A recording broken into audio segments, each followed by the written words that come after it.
Stay closed. And just take a moment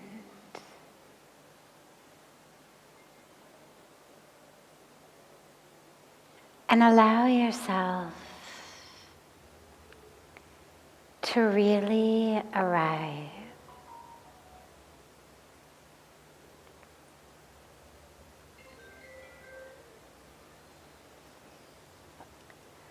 Our bodies are here.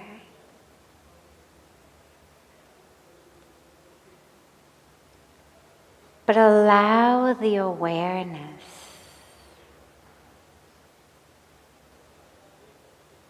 allow the attention,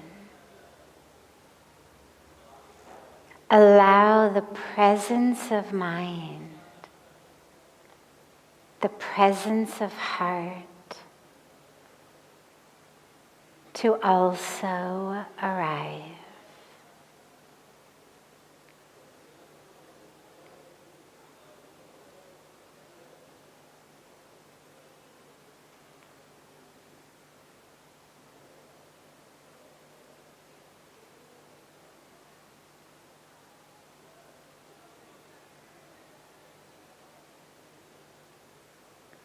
Draw the awareness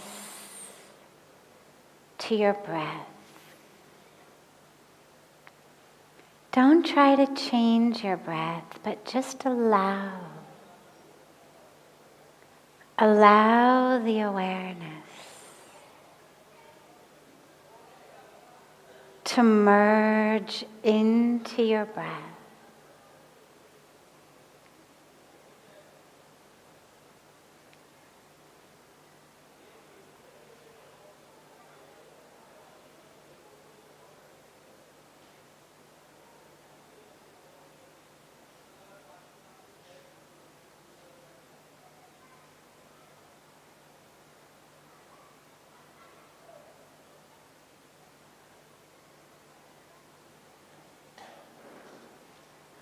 If your mind wanders, if you find yourself distracted by a sound or a sensation or a thought, don't worry, just bring the mind back. Just keep gently bringing the mind back.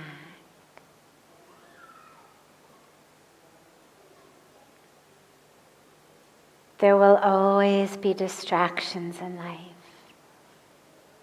It's part of the package deal. Our job, our challenge as we go deeper on our spiritual path is how to not let our minds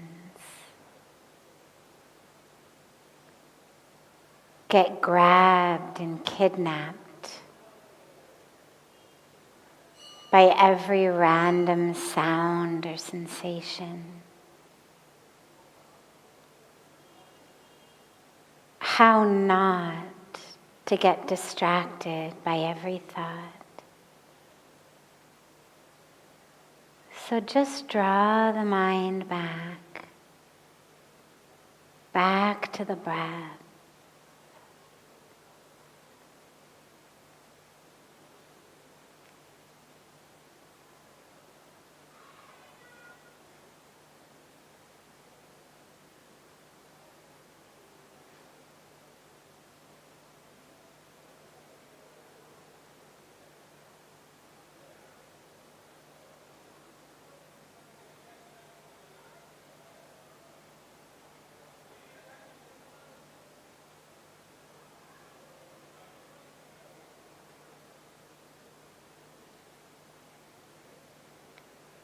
And allow yourself to just sink deeper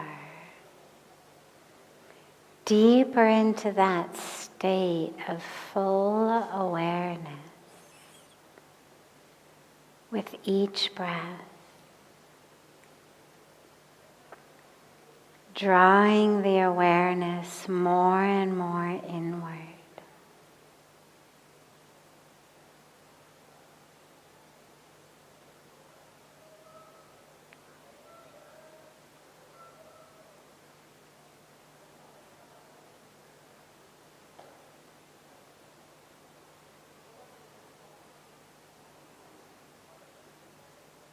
If you find that the mind wanders too much, you can add a simple mantra to it. You can add the mantra, so hum. It means I am that. I am one with the Creator and one with the creation. I am the universe.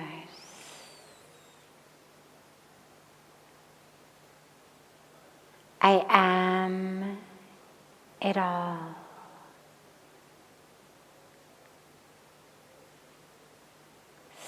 So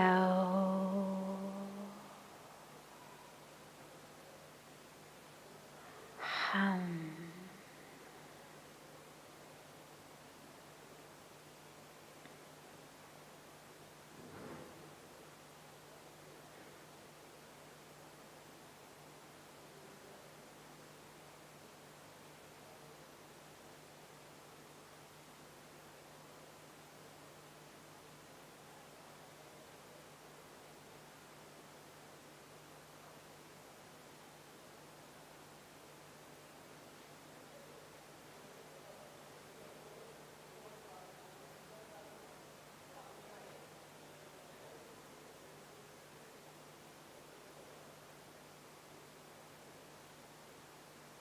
Just chant it silently to yourself. So, on the inhalations, and hum on the exhalations.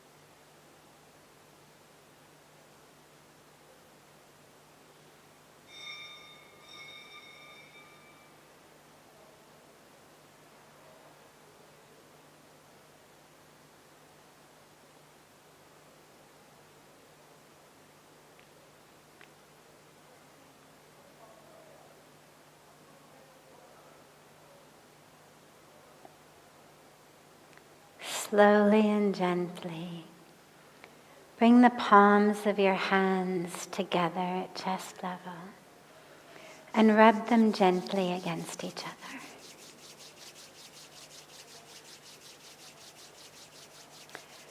Press the palms of your hands into your closed eyes.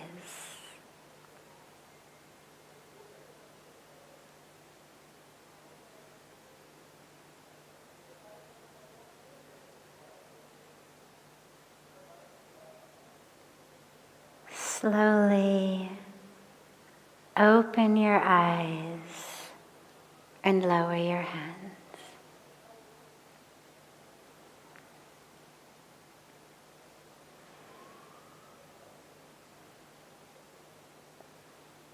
Welcome to Satsang. I am so sorry for how late we're getting started tonight. Arti went much later than usual, but hopefully you all come to Satsang from the Arti, so you're with us enjoying it even when it runs late.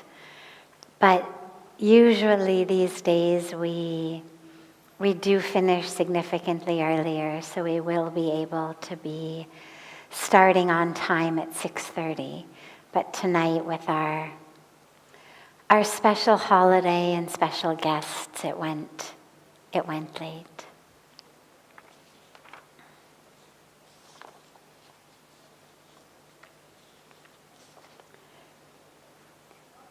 So starting as always with a question that comes in advance from our online family, and then we'll open it up to any questions that any of you have.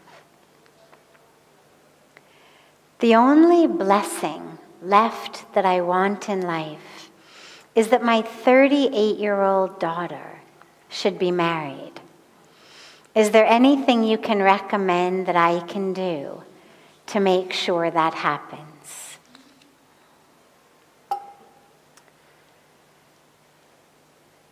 So, wanting our children to be happy is what parenthood is about.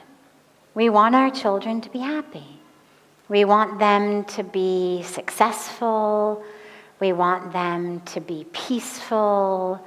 We want them to have even more than what we have in life.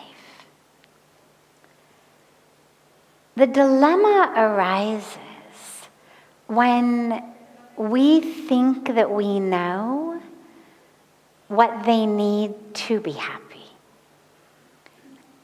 And a lot of times we don't. And we end up actually creating more friction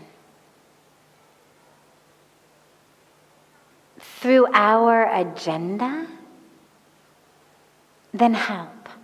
So you haven't mentioned in the question whether your 38-year-old daughter wants to be married, whether she's looking for a spouse, or whether this is something that in your mind you feel, well, she would be so much happier if. Could keval shadi kar leti to fir sab theek ho jata. But that's our way of thinking. That's our agenda. And what we're seeing a lot, I imagine it's always happened, but we're seeing it more and more in recent generations, is this conflict between parents who want the best for their children, only want the kids to be happy, and yet the parents' vision of what would make the children happy is actually quite different from what the children themselves think would make them happy. And that's really important. 38 she's an adult. And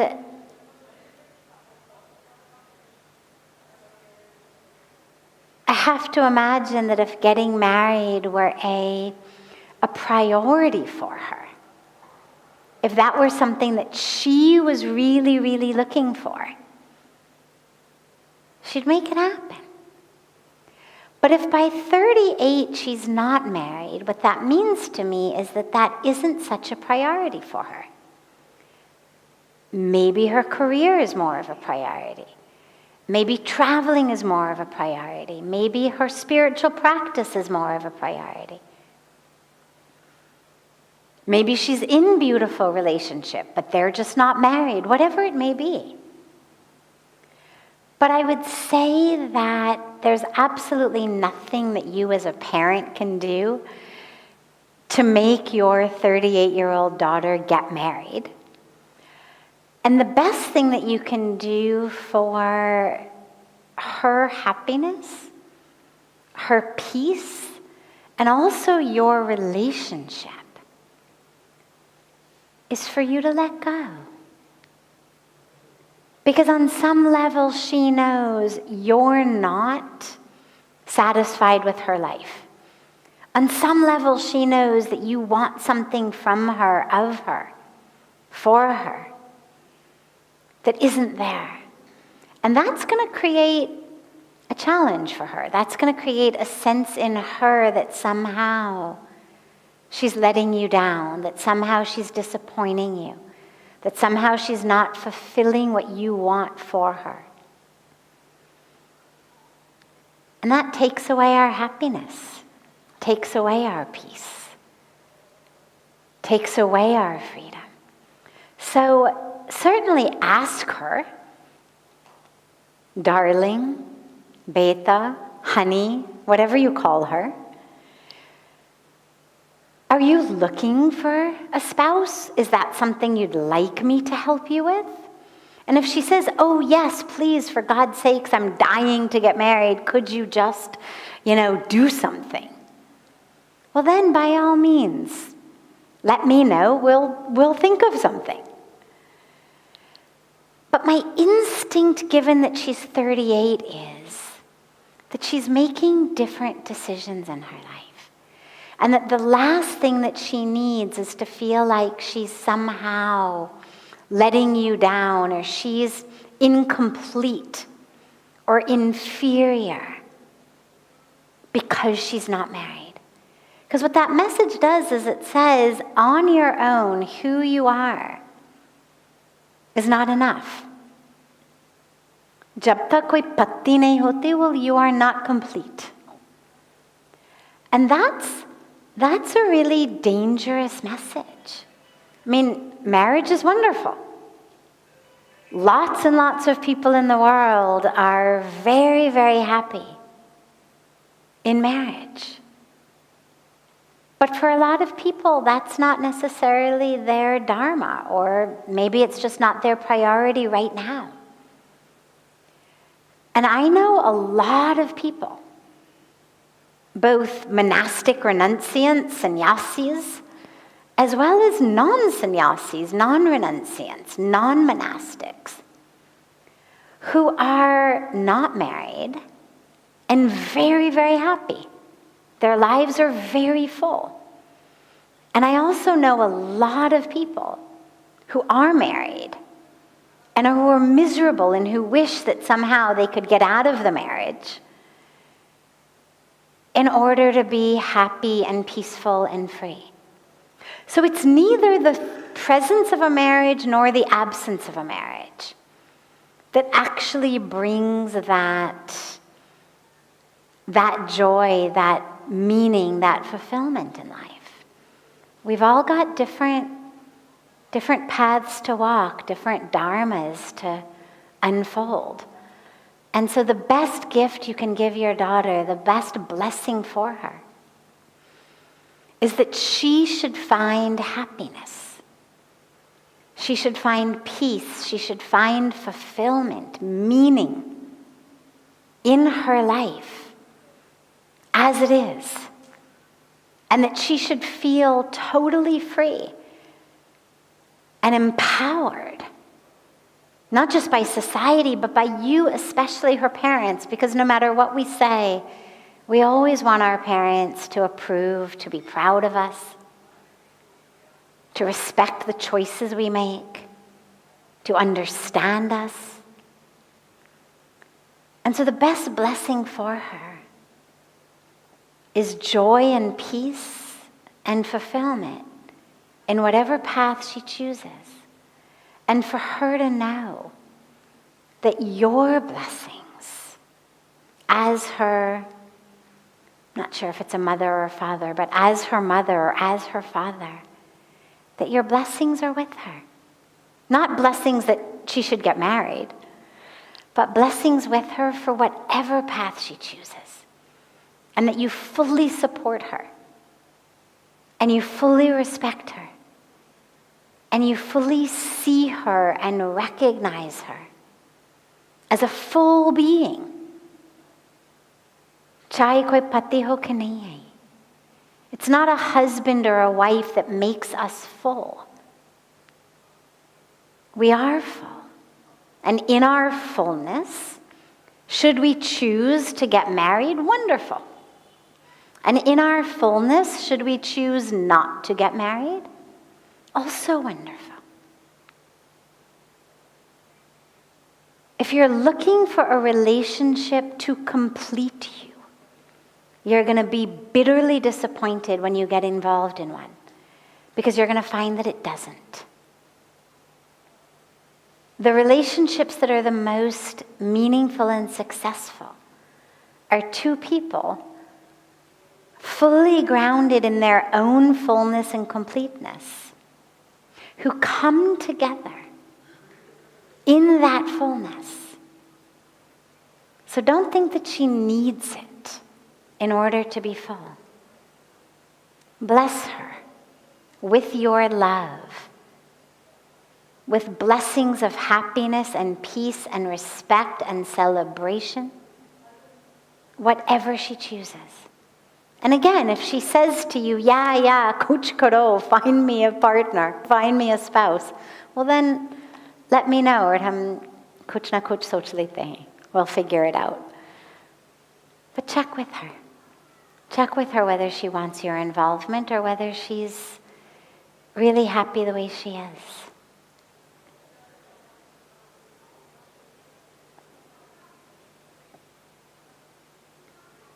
Questions here? Any questions that anyone here may have? Just raise your hand. Yes.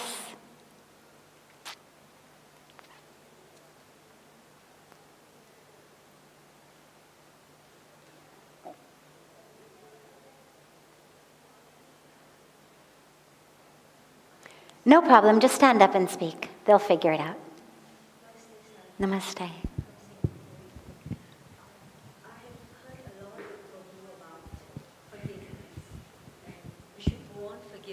For our sake, to heal ourselves. And, it's a good thing to just forget, etc. My question is this: I need help in the process. My question is that as we start the process, for example, I want to forgive or I want to forget that incident or that issue or that hurt. I'm about to start and I say, okay, I'm ready to start. But I'm unable to do that. Or let's say if I'm able to do that, it keeps coming back. Then I get back to square one again. So how do we get help at the start of the process to really forgive? Beautiful. So first of all, we have to realize that not forgiving is actually keeping us stuck. That it is that holding on to a grudge that keeps us stuck. My favorite story about this is the city in India that was overrun with monkeys. And the city council was trying to figure out what to do. Because obviously, you don't want monkeys overrunning your city. But on the other hand, we're a non-violent people. They're not going to take out guns and shoot them. They're not going to poison them. And so someone came up with this brilliant idea. They took coconuts and they hollowed out the coconut. And inside the coconut, they put something that monkeys love. A piece of fruit, a sweet. But they made the hole in the coconut big enough for an empty hand like this to go in, but too small for a closed fist to come out. So the monkey would stick its hand in the coconut, grab hold of its prized treasure, a banana, a sweet, and then it would be stuck because the fist couldn't come out. Now, you would think, because monkeys we know are very intelligent, they are our closest DNA relatives, you'd think they would be smart enough finally to realize, oh, it's holding on to this thing that makes my hand stuck, my leg stuck, and they would let it go and free their hand. But they never did. Now you imagine if you've got 4 legs and 3 of them are free, but 1 of them is stuck in a coconut. You actually can't run. Imagine a monkey running with 1 leg stuck in a coconut. No can do. You can't climb a tree. You can't swing from branches, because if you watch monkeys, you'll realize they actually use all 4 of their legs. So the coconut ended up being this perfect trap in a way. They no longer could run, they couldn't swing, they couldn't climb. And so what the city council was able to do was go out with big nets and get them, and then take them back into the jungle or forest. Now, I love that, because this is exactly what holding on to our grudges does. We think that through this grudge, through this pain, that we're somehow going to get something. That's why we hold on to it. On some subconscious level, the ego thinks it's going to get something. Maybe we're going to get something from the person who harmed us. Maybe we think they're going to come back, maafi mangenge, they're going to apologize. They'll beg for forgiveness. They'll love us again. They'll see how much they hurt us. They'll do something really nice to make us feel good.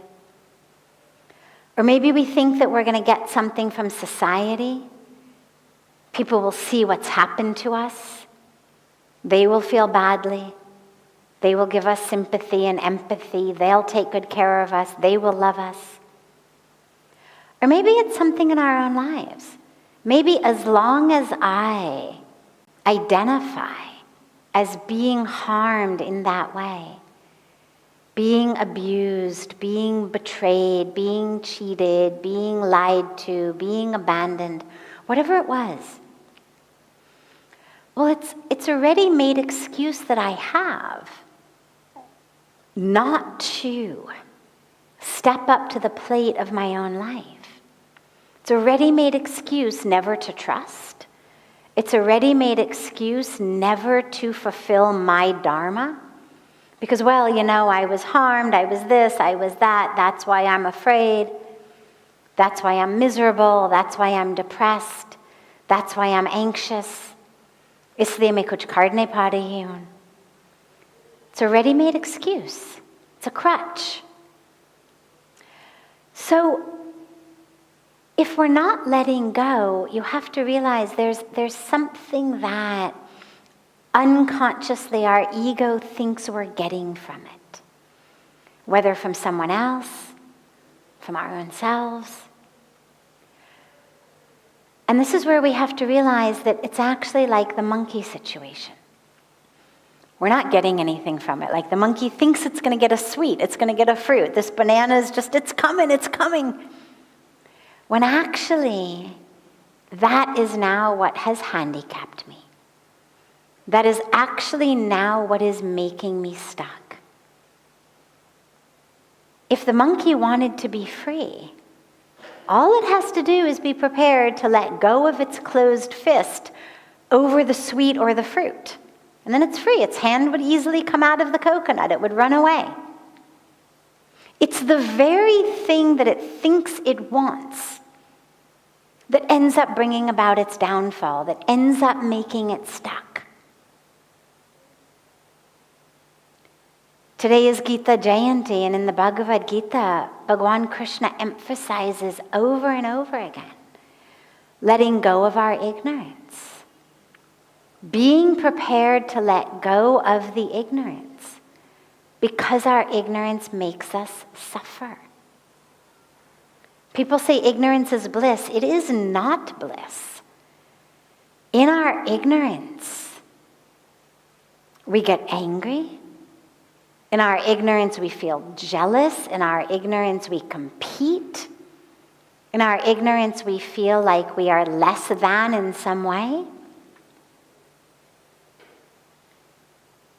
Ignorance is not bliss. Ignorance is suffering.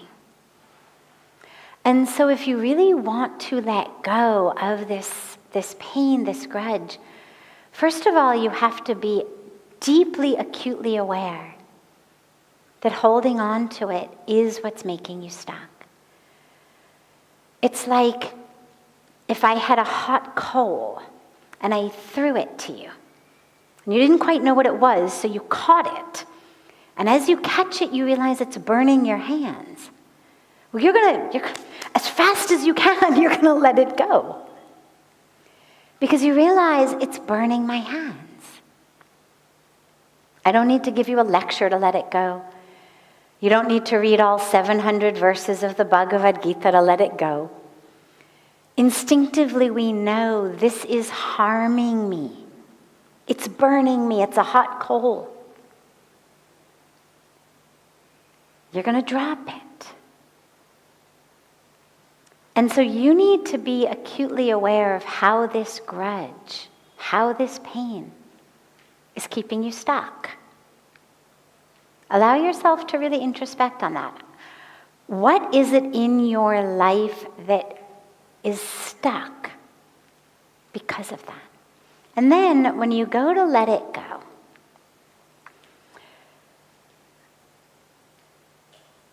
close your eyes and really dive within and find in your body, because we hold pain in our body. Find in your body, where is that pain? Look at it. Does it have a color? Does it have a shape? Is it solid? Is it moving? Where are you holding this pain in your body? A lot of us hold it in our stomachs, in our solar plexus, in our necks, in our backs, in our shoulders. Some of us hold it in our hearts, maybe other parts of your body. But where is it? And it may not be only one place, it may be several places. What does it feel like? What memories are associated with it? And then really feel yourself extricating it from you, like it were a tumor, because it is. Go within visually and feel yourself extricating this tumor of pain from within yourself. And then feel yourself holding it in your hands. Find a sacred yagna, a sacred river. Find the base of a tree. Something that is an embodiment of the divine, an embodiment of the universe, of nature, of the healing aspects of Mother Nature. And offer it. Put it into the fire, put it into the water, bury it in the earth, knowing that you're giving it back to the universe. And as you do it with a big exhalation. Because we hold our breaths in our pain, in our grudges, in our anger. Really allow yourself, just let it go. And you may certainly find that you let go some of it now, and that a week or a month or a year later you find, oh my God, there's another layer. That's all right. Let it go again. We don't necessarily always get it all at once. Because there may be layers to the unconscious that we don't even necessarily see. So whatever's there, pull it and let it go. And if it arises, let it go again. Just keep giving it back to the universe. And every time that the mind goes there, think of the coconut. Think of the coconut. No, I know where that's going. It's like if the monkey were smart enough to pull its hand out, but then it saw another coconut. It would be smart enough. They learn. No way. I'll take my bananas from the open cart, not from inside the coconut. I know what happens. Because we learn.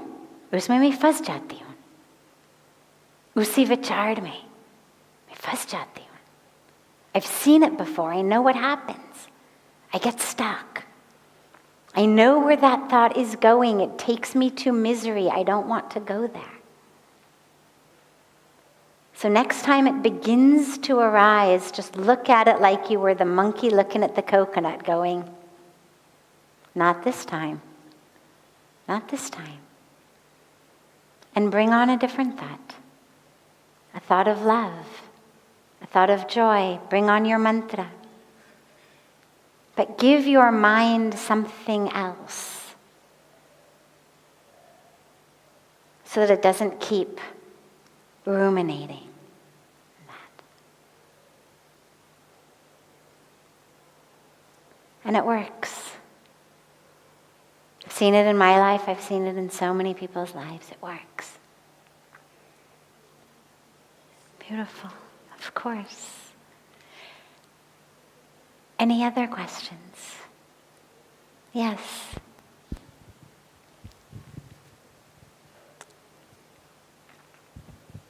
Namaskar. I have come across so many videos of spiritual guru. All the spiritual guru, they lay stress on this thing. God is inside us, and if we have to search, we have to look inside. My first question is how to concentrate on that, because whenever we try to concentrate, that always it gets diverted. And my second question is, if God is inside us, why are there so many evils? There should be divinity everywhere if God is inside us. So God is inside of us. What does that mean? When we say God is inside of us, what does it mean? Does it mean that God is,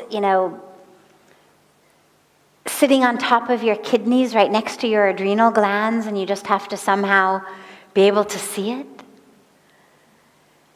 What does it mean God is inside of us? What it means is the truth of who we are, the core of who we are, is divine. If I say to you, who are you? Aap kaun hai? You're going to tell me your name, you're going to tell me where you're from. Main yahan se hoon, main ye kaam karti hoon, I'm this one's wife or husband or mother or father. You'll give me your job, you'll give me all these things. But that isn't who you are. Those are all attributes of the body. Your age, your height, your weight, your size, your bank account, your job.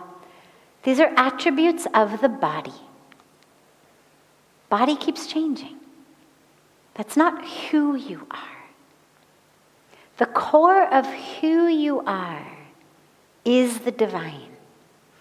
So when we say go within, what it means is that divinity you are looking for is within you. You've been created of the Creator. There was a temple in, I think it was Thailand, that was the temple of the clay Buddha. And there was this huge Buddha made of clay. And one day, and everybody would come and worship this beautiful clay Buddha. And one day, the monks of that temple were cleaning the clay Buddha. And they saw some light. Something was shining. They thought, what is that? So they started gently, slowly, trying to see, what is shining? And they could see in a crack in the clay, it looked like gold. So slowly they started moving away the clay. And they discovered that actually inside the clay Buddha, there was a golden Buddha. And it turned out that originally it was a mandir of the golden Buddha. But then all of the invaders came at a time when they were stealing everything, melting everything, looting everything. So the monks in the temple Usi Samay at that time, the monks of the temple of the golden Buddha decided, well, let us cover the Buddha with clay, ताकि लगेगा कि it's worthless, so that the invaders wouldn't harm our Buddha. And the good news was that the Buddha was left unharmed, but the monks died. So there was nobody left who knew that inside the clay Buddha there actually was gold. And I love that because this is a perfect metaphor for this teaching of God is within you. We live like we are made of clay, that we are this kind of junk. We are our weight, our size, our skin color, our jobs, our success, our relationships. But we want to be gold, right? We want that light. And so we look outside for it. And it would be like covering the clay Buddha up with gold. Right? So, koi matlab nahi hai. Wo to hai sona. It is gold already. You don't need to find more gold to stick on top of the clay. All you need to do is remove the clay. Melt the clay. And then you have that light. And so the teaching is we are looking for the divine outside of us, when actually who we are at the core, the very core of who we are, like the Buddha was gold, the core of who we are is divinity. We've been created not just by God, but of God. Like a drop is the ocean. But we're looking outside for that divinity. Chalo ek degree le lo, ek course card ke certificate le lo, ye karo, wo karo. We're looking to keep doing more things to feel like it makes us more divine, more light. When actually all we have to do is remove that clay to find the gold, the divinity within ourselves. And so that goes back to your question of how do we find it? Well, it's simply a matter of removing that which is not true self. So we practice this beautiful meditation. There's a beautiful meditation called Neti Neti, which is literally not this, not this. So we begin by saying, I am not my shawl. I am not my sari. Okay, we all understand that. I'm not my skin. I'm not the blood beneath my skin. I'm not my bones. धीरे धीरे धीरे ध्यान में हम ऐसे अपने को समझाते हैं. You think, oh yeah, of course, ठीक, I'm not my bones, I know that. I'm not my organs, not my kidney, not my liver. But then we get more subtle. I am not my brain, right? My brain is just made up of neurons.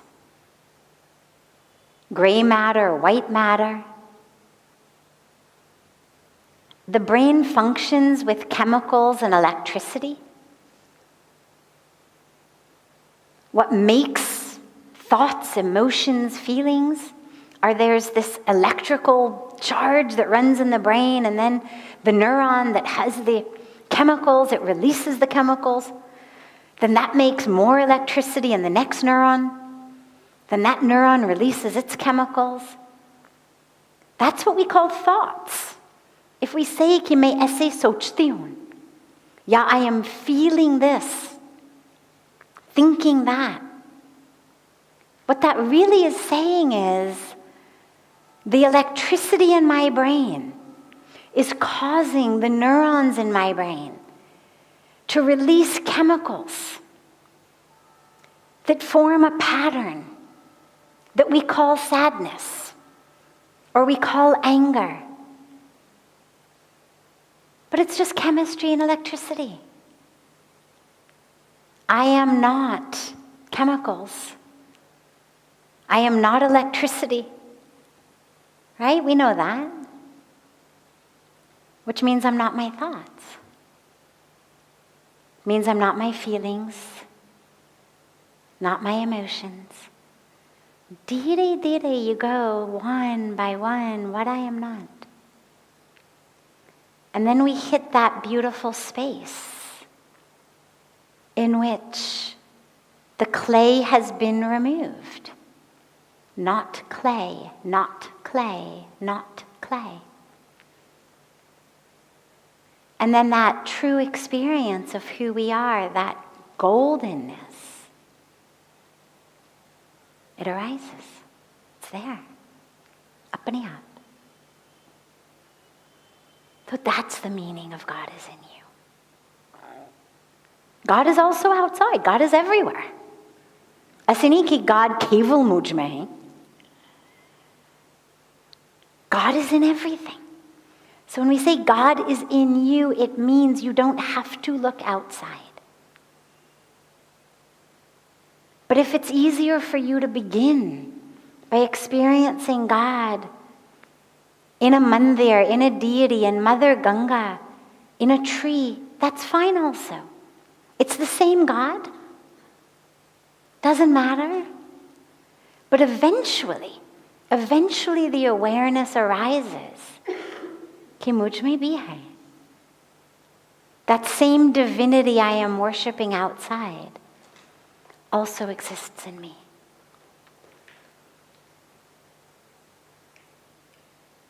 Beautiful. Have a wonderful rest of your evening. A beautiful Gita Jayanti. I will look so forward to seeing you all again tomorrow, hopefully on time at 6:30. But do join us for the beautiful Arti ceremony, the lighting ceremony on the banks of the sacred Ganga River, because then we'll just come up together from there and join in here. And so much love to all of you and to our beautiful family joining us from all over the world.